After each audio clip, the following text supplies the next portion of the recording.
주대표 또 감사 캠페인 같이 하겠습니다. 감사의 씨를 뿌려 행복의 열매 맺는 교회, 감사의 향기가 되겠습니다. 감사의 꽃을 피우겠습니다. 감사의 열매를 맺겠습니다. 아멘. 묵상 말씀 고린도전서 15장 19절 세 번 같이 하겠습니다. 만일 그리스도 안에서 우리가 바라는 것이 다만 이 세상의 삶뿐이면 모든 사람 가운데 우리가 더욱 불쌍한 자이리라. 만일 그리스도 안에서 우리가 바라는 것이 다만 이 세상의 삶뿐이면 모든 사람 가운데 우리가 더욱 불쌍한 자이리라. 만일 그리스도 안에서 우리가 바라는 것이 다만 이 세상의 삶뿐이면 모든 사람 가운데 우리가 더욱 불쌍한 자이리라. 아멘. 하나님께서 오늘 우리에게 주시는 말씀은 신명기 22장 13절에서 30절까지 말씀입니다. 오늘 본문을 통해서 순결과 가정이라는 제목으로 말씀의 은혜를 같이 나누겠습니다. 여러분, 10계명에서 제5계명부터가 이제 사람에 대한 관계에서의 이 계명입니다. 그 사람에 대한 대인관계 계명의 세 번째가 간음하지 말라예요. 첫 번째는 내 부모를 공경하라. 그 다음에 살인하지 말라 였습니다. 자, 부모를 공경하라라는 것과 또 살인하지 말라라는 것은 이 고대 시대나 지금이나 변함없이 당연하게 받아들여지는 그런 내용들입니다. 그리고 그 다음에 나오는 이 간음하지 말라 이 계명은 근데 지금 이 시대에서는 의미가 많이 달라져 있습니다. 자, 간음하는 문제는요, 결국 가정의 문제로 연결되는 것이고, 가정의 문제는 결국 공동체의 문제로 연결됩니다. 자, 그러면 결국 사랑이 넘치는 하나님의 거룩한 나라는 망가질 수밖에 없습니다. 자, 하나님이 세우시는 나라는 하나님이 세우셨다고 해서 저절로 그냥 되는 것이 아니고 백성들이 하나님의 말씀에 믿음으로 순종을 해야만 이것이 세워지는 나라입니다. 그래서 오늘 본문은 지금 순결의 문제를 다루고 있는데요. 이것은 결국 십계명에서 간음하지 말라라고 하는 그 내용 안에 다 연결이 된다라고 할 수 있습니다. 먼저 이 순결에 관한 법에 대한 내용이 나오는데 이 여성의 순결에 대한 문제가 나옵니다. 물론 이 문제는 가정의 이 부부관계에서 또 연결되는 그런 내용이에요. 자, 한 남성이 한 여성을 아내로 맞이했습니다. 근데 살다가 보니까 남편이 이 아내를 미워하게 될 수 있어요. 마음에 안 드는 겁니다. 그래서 이 남자가 여자를 버리고 싶어요. 근데 그냥 버릴 수는 없으니까 이제 버릴 수 있는 그런 빌미를 만들려고 이제 누명을 씌우는 겁니다. 그래서 남편이 그 아내와 동침할 때에 처녀임을 보지 못했다 이렇게 주장을 하는 경우가 생길 수 있습니다. 그러니까 속이고 처녀가 아닌데 결혼해서 보니까 처녀라고 그랬는데 처녀가 아니더라. 처녀의 징표가 없었다. 이렇게 주장을 할 수 있다는 얘기죠. 그게 사실이면 이 여자가 처벌을 받게 되는 거예요. 근데 사실은 이제 남자가 누명을 씌운 경우에 그런 경우가 생기면 이것은 신부에게도 수치고 그 신부의 부모들에게도 수치입니다. 그래서 이때는 신부의 부모가 자기 딸의 이 순결을 증명을 해줘야 되는데 어떻게 하냐면 이 처녀로서 이제 월경하던 그 흔적이 있는 그 딸의 옷을 보관하고 있다가 만약 이런 일이 생길 경우를 대비해서 보관을 하고 있다가 이런 일이 생기면 그 딸의 옷을 가지고 성문에 있는 장로들에게 가져갑니다. 그러니까 그 성읍 안에서 일어나는 대소사의 그 재판은 성문에서 그 장로들이 하기 때문에 그것을 가져가서 그 딸의 옷을 펼쳐 보입니다. 그러면서 자 보십시오. 지금 이 사위가 단지 아내를 미워해서 비방거리를 만들어가지고 구실을 만들려고 거짓말을 한 것입니다. 이렇게 주장을 하는 거예요. 그러면 성읍의 장로들이 보니까 분명한 증언이 있고 증거가 있어요. 그러면 이제 그 아내의 부모, 그 신부의 부모와 맞다는 것을 이제 판정을 하게 되면 거짓말을 한 신랑을 잡아다가 때립니다. 처벌을 하는 거죠. 거기서 끝이 아니고 은 100세겔을 벌금으로 내게 해요. 그래서 그것을 신부의 아버지에게 줍니다. 신부의 아버지에게 주면서 이제 그 집안의 수치를 이제 씻어주는 거예요. 자, 은 100세겔이다 그랬는데 이게 굉장히 사실은 많이 주는 겁니다. 나중에 이제 내용을 보면, 나오는 내용들 보면 이제 강간한 경우에 아내를 삼기 위해서 이제 내는 돈이 은 50세겔이에요. 근데 이 신랑이 남편으로서 이 무고죄를 했을 때, 누명을 씌우려고 했을 때 이것이 벌금을 내는 것이 은 100세겔이니까 이것이 굉장히 상당히 무거운 죄로서 지금 중하게 다루는 거다라는 것을 우리가 알 수 있는 거죠. 그리고서는 더 이상 아내를 버릴 수 없도록 그렇게 합니다. 그런데 이런 내용 자체가 사실은 남성 위주의 내용이라서 우리가 불편할 수 있습니다. 왜 여성의 순결에 대해서만 얘기를 하느냐? 그러나 이 내용이 지금 최근에 쓰여진 내용이 아니라 고대에, 못해도 3000년 이전에 쓰여진 내용이라는 것을 여러분 생각을 하시고 우리가 감안을 하시고 이제 읽으시길 바랍니다. 자, 그 당시에는 여성의 사회적 지위가 형편없이 낮은 상태였는데 그런 상태에서 이런 법이 주어졌다는 것은 그만큼 여성을 보호하기 위한 그런 제도였다라는 것을 여러분께서 생각을 하셔야 됩니다. 자, 그런데 한편 신랑이 이렇게 주장을 했는데 그게 누명을 씌운 게 아니고 사실인 경우가 있을 수 있겠죠. 사실인 경우에는 시집온 신부가 결혼 전에 문란한 성생활을 했다라는 그런 내용이 되는 겁니다. 그러면 그에 따라서 처녀의 징표가 없다면 성읍 사람들이 그녀를 돌로 쳐 죽이도록 했습니다. 20절 21절 말씀을 같이 읽겠습니다. 그 일이 참되어 그 처녀에게 처녀의 표적이 없거든 그 처녀를 그의 아버지 집 문에서 끌어내고 그 성읍 사람들이 그를 돌로 쳐 죽일지니 이는 그가 그의 아버지 집에서 창기의 행동을 하여 이스라엘 중에서 악을 행하였습니다. 너는 이와 같이 하여 너희 가운데서 악을 제할지니라. 아멘.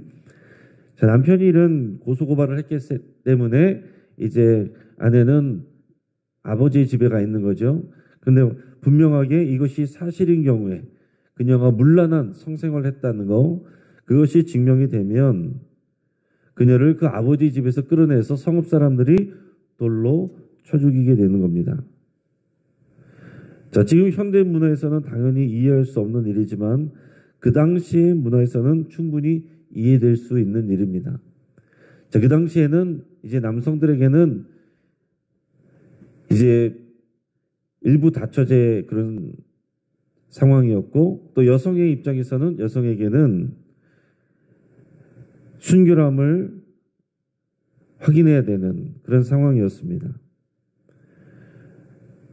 그래서 이 신부가 처녀 때에 결혼 전에 순결을 지키지 않았고 문란한 성생활을 했다라고 한다면 이것은 하나님께서 개인의 사생활로 보는 것이 아니라 거룩한 공동체를 깨뜨릴 수 있는 악한 행위로 보시는 겁니다. 그래서 이 처녀를 처벌하는 것을 공동체를 지키는, 또 건강한 가정을 지키고 그로 인해서 공동체를 지키는 그런 일로 본다는 얘기예요. 여러분, 사람들은 일반적으로 선한 일은 잘 따르지 않아도 나쁜 일은 쉽게 따라합니다. 그래서 이런 악한 일은 그 가정의 일로만 끝나는 것이 아니라 그 성읍으로 그리고 결국 그 나라로 퍼질 수 있는 일이기 때문에 이런 일들은 엄하게 다룬다라는 내용이에요. 자, 그 다음에는 이제 남녀가 동침한 경우에 대해서 다루고 있는데 제가 설명을 드립니다. 자, 여러 가지 경우를 얘기를 하고 있어요. 자, 첫 번째 경우는 이런 겁니다. 자, 어떤 남자가 다른 집에 유부녀하고 동침한 것이 드러났습니다. 그러면 동침한 남자와 그 여자를 둘 다 죽여서 이스라엘 중에서 악을 제하여라 이렇게 말하고 있습니다. 자, 이 두 사람이 간음을 한 것입니다. 그러므로 두 사람이 다 가정을 파탄내고 공동체를 오염시켰기 때문에 이때는 남녀를 다 처벌하라 이렇게 되어 있습니다. 자, 또 다른 경우는 자, 처녀인 여자가 한 남자와 약혼을 했습니다. 근데 아직 결혼은 안 했고 이제 약혼한 상태예요. 근데 성읍 안에서 어떤 남자를 만났는데 동침한 사실이 알려졌습니다. 이게 발견이 됐어요. 그러면 백성들은 그 둘 다 성읍 문으로 끌어내서 그들을 돌로 쳐 죽여라 이렇게 되어 있습니다. 자, 그런데 이 일이 성사되려면 이 여성의 고의성이 입증이 돼야 돼요. 이 여인이 약혼한 여인인데 다른 남자랑 동침을 했다. 그런데 먼저 확인해야 될 것은 이 여성이 자발적으로 그런 것이 아니냐, 남성이 강제적으로 한 것이냐, 그랬다면 여성이 소리를 질렀느냐, 이거를 묻는 거예요. 이 여성이 서금 안에서 소리를 질렀으면 분명히 도와줄 사람이 있었을 텐데 만약에 그 여성이 소리를 지르지 않았다라고 한다면은 그 여성도 이 관계를 자발적으로 받아들인 것이고 간음한 것이다. 약혼한 처녀인데 그 순결을 지키지 않았다 이렇게 보는 겁니다. 그래서 그 남자와 그 여성 두 사람을 다 처벌하라 이렇게 되어 있습니다. 자, 여성은 소리를 지르지 않은 이유로 남성은 이웃의 아내를 욕보였다는 이유로 결국 두 사람은 모두 처벌돼야 된다라는 얘기예요. 자, 또 다른 경우가 있습니다. 이번에는 성읍 안에서 일어난 일이 아니고 바깥에서 들에서 일어난 일이에요. 어떤 남자가 한 처녀를 들에서 만났는데 강간을 했습니다. 그럴 경우에는 남자만 처벌하고 여자는 무죄다 이렇게 얘기를 하고 있습니다. 그래서 처녀에게는 아무것도 행하지 말아야 된다라고 그랬습니다. 들에서 당한 일이기 때문에 여성은 소리를 질러도 주변에 도움을 받을 수 없기 때문에 그녀는 일방적인 피해자입니다. 그래서 이런 경우 강간한 남성만 죽이고 여성은 보호한다라는 얘기예요. 자, 또 다른 상황이 있습니다. 그런데 만약 남자가 약혼하지 않은 처녀를 만나서 동침하는 중에 두 사람이 발견되는 경우가 있을 수 있습니다. 자, 이것이 강간일 수도 있고 아닐 수도 있는데 이때는 상관없이 그 경우에 이 남자는 처녀의 아버지에게 은 50세겔을 내고서 지불하고 그녀를 아내로 맞아들여야 됩니다. 그러지 않으면 이것은 강간죄로 처벌이 되는 거예요. 그러나 아내로 맞이할 수 있습니다. 그러면 은 50세겔을 신부의 아버지에게 주고 아내로 맞아들여야 됩니다. 그리고 이런 경우에는 남자는 아내를 절대로 평생 버릴 수가 없습니다. 자, 마지막 구절은 이런 내용이에요. 남자가 자신의 아버지의 아내와 동침하지 말아야 된다. 그것은 아버지의 하체를 부끄럽게 수치스럽게 만드는 일이다. 이렇게 말하고 있습니다. 자, 그 당시에 일부 다처제가 허용되는 상황이었기 때문에요. 자, 아버지의 아내라는 표현은요, 그 아들의 친모가 아닙니다. 아버지가 얻은 젊은 첩이에요.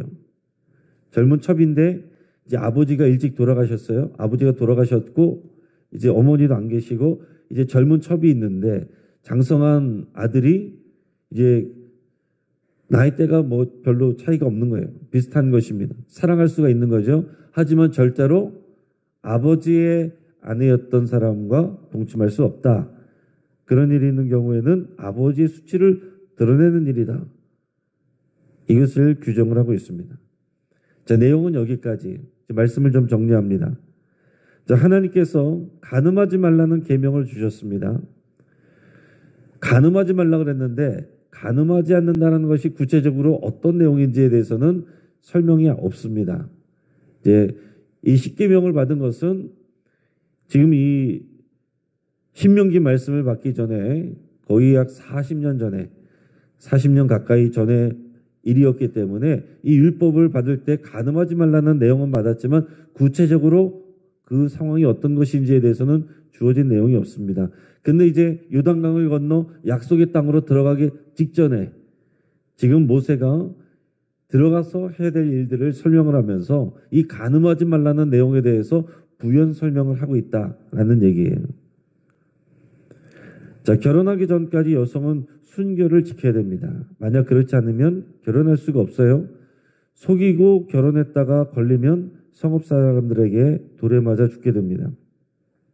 근데 반대로 단지 신부가 미워져서 남편이 아내를 버리려고 누명을 씌웠다면 여성의 순결에 의심을 품고 그것이 아니라고 누명을 씌웠다고 한다면 그것이 발견이 되면 그렇게 되면 남성이 처벌을 받게 됩니다.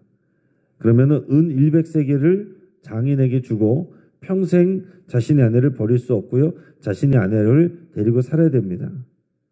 자, 이것은 사회적 지위가 연약한 그 여성들을 보호하기 위한 장치라고 그랬습니다. 잘못했다가는 그런 식으로 쫓겨나면은 여성도 망하고 그 가정도 망하고 문제가 되는 거죠. 그리고 그 외에 남녀가 동침한 여러 경우를 들고 있어요. 자, 그래서 오늘 본문에서 핵심은 뭐냐? 거룩함과 순결함을 지켜야 된다라는 얘기입니다. 자, 남자는 자기 가정을 지켜야 되고 또 여성은 자신의 거룩함과 순결함을 지켜야 된다라는 것입니다. 결국은 다 하나로 묶어서 간음하지 말라라는 내용과 연결되는 것이고 간음하지 말라는 것은 순결함과 거룩함을 지키는 것이고 이것은 가정을 지키는 문제예요. 그리고 이 가정을 지키는 문제는 공동체를 건강하게 지키는 문제고 각각의 공동체를 건강하게 지키는 문제는 하나님이 세우신 이 제사장 나라 하나님의 나라를 안전하고 거룩한 나라로 만들어가는 일이기 때문에 하나님께서는 이것을 중요하게 여긴다라는 얘기입니다. 지금 이 시대는 어떻습니까? 각 개인의 문제예요. 지금은 간통도 지금 성사되지 않는 일들로 이렇게 법이 바뀌었잖아요. 다 개인의 프라이버시입니다. 그리고 이제는 또 혼전순결 이런 것은 아주 고리타분한 이야기로 그렇게 지금 치부되고 있습니다. 지금은 뭐 이미 아기가 생겨서 이렇게 결혼하는 경우들도 있고 그것들을 당연한 일처럼 축하하는 일처럼 그런 되는 경우들도 많습니다. 그리고 요즘에는 뭐 결혼하지 않고서도 얼마든지 만나면은 사귀면은 바로 먼저 동침을 하기도 하고 그리고 성관계를 갖는 것이 일반적인 문화인 것처럼 그렇게 얘기되고 있습니다. 그리고 이미 부부인데도 유부남 유부녀인데도 따로 애인들을 만들고 하는 것이 하나의 문화처럼 당연한 일인 것처럼 그것이 능력인 것처럼 그렇게 여겨지고 일상적으로는 말이 되는 그런 상황이다라는 얘기입니다.